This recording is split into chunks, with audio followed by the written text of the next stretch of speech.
this is the Insomniac GM, and I wanted to tell you guys about my Marvel FASERIP session.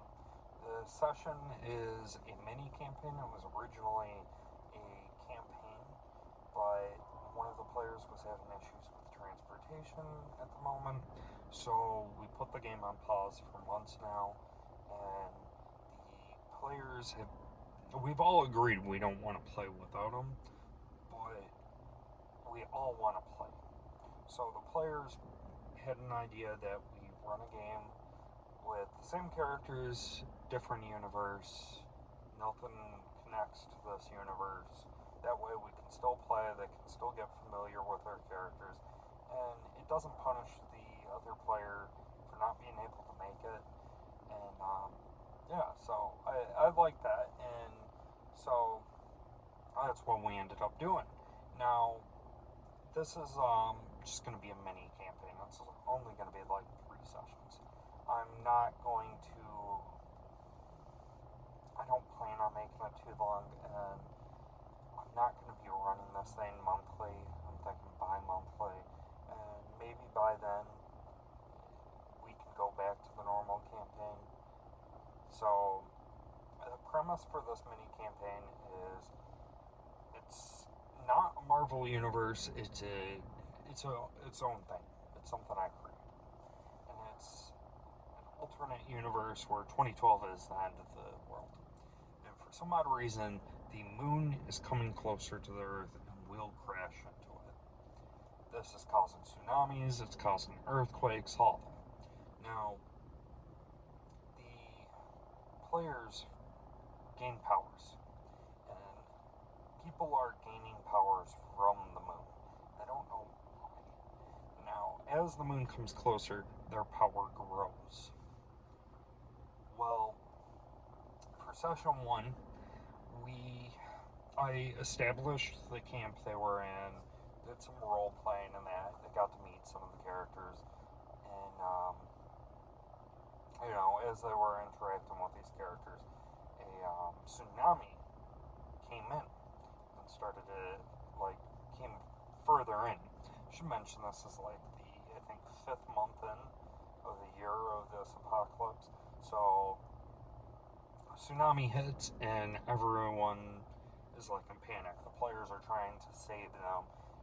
You have David going around teleporting, trying to teleport everyone away. You have Aaron using his metal powers to bend cans and all that to help pick people up.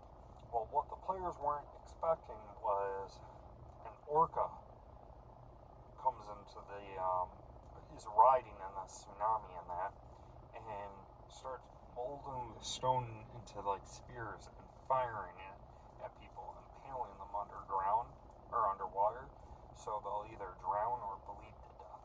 And the players were shocked with this Orca because it wasn't looking for food or anything. It was just killing to kill. It would put these NPCs in situations where they're dying a slow and painful death, a suffering death, and would watch. And when they die, it would just leave them and go to the next target. So the players are in panic, trying to save these people quick and trying to avoid the Orca, and it ended up taking down 2 people.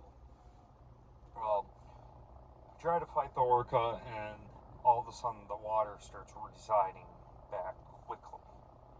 And the Orca, part of its power was it also is aware of the tsunamis and earthquakes, all that kind of stuff, the environment and that.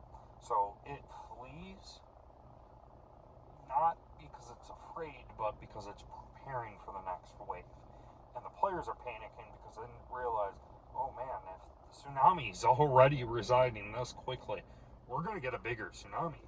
So now the players, they save the people, the water's residing, and they are trying to book it out of there.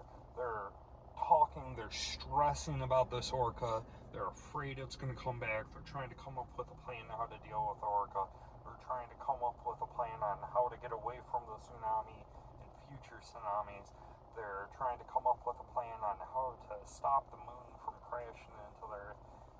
I feel like this session, I put more pressure on players ever than before. I could be wrong on that.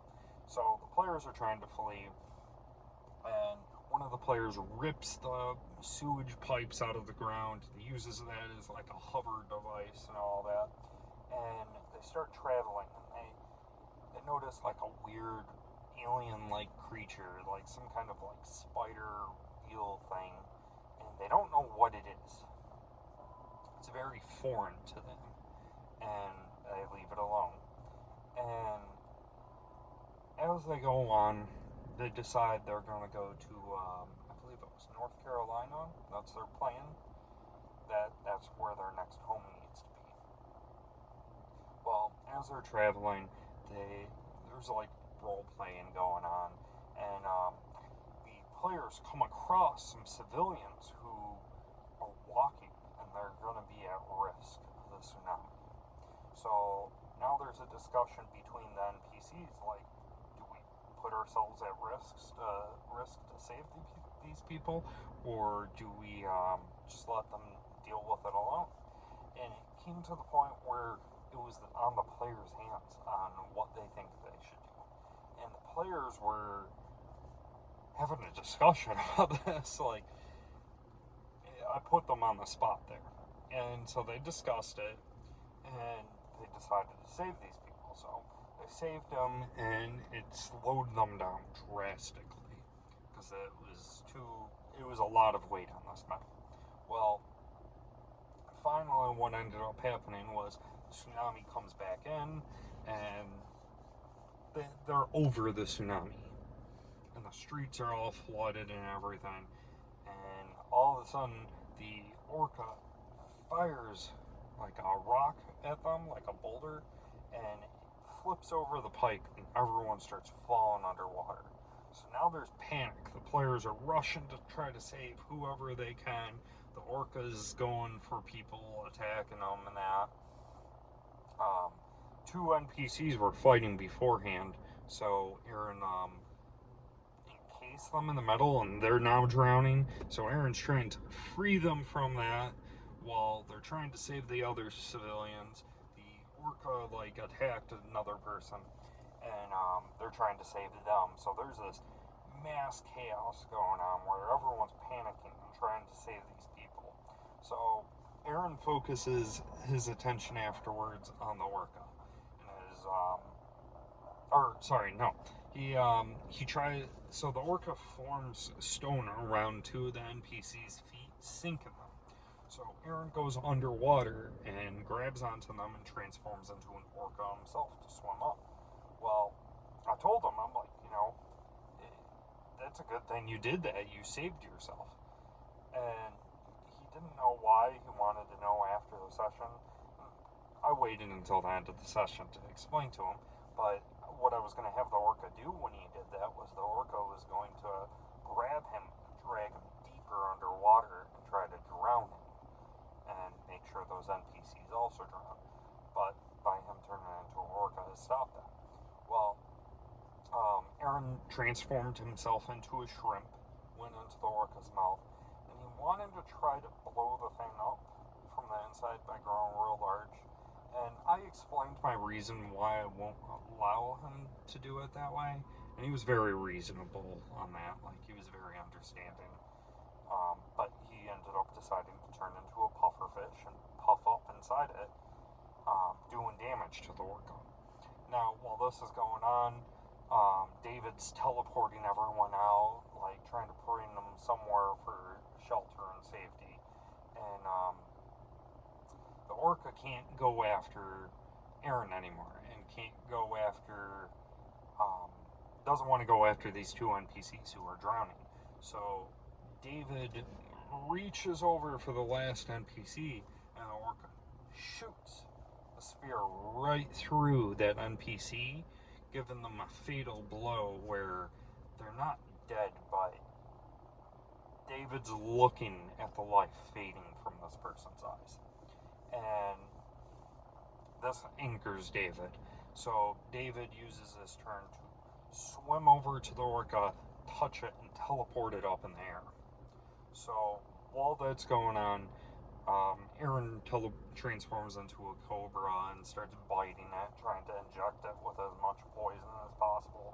And David uses his fire powers, charges it up, punches this Orca.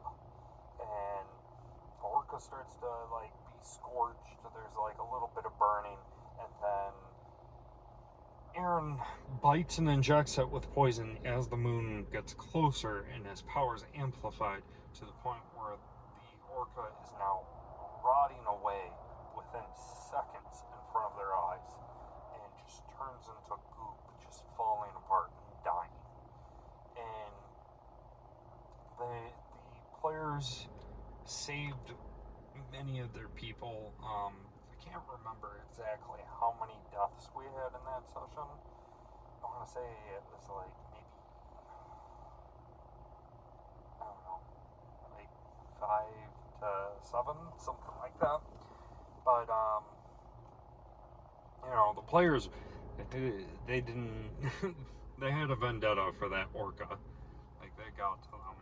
And I gotta say, that and an NPC villain I named Riri are probably my favorite villains, antagonists that I've ever had.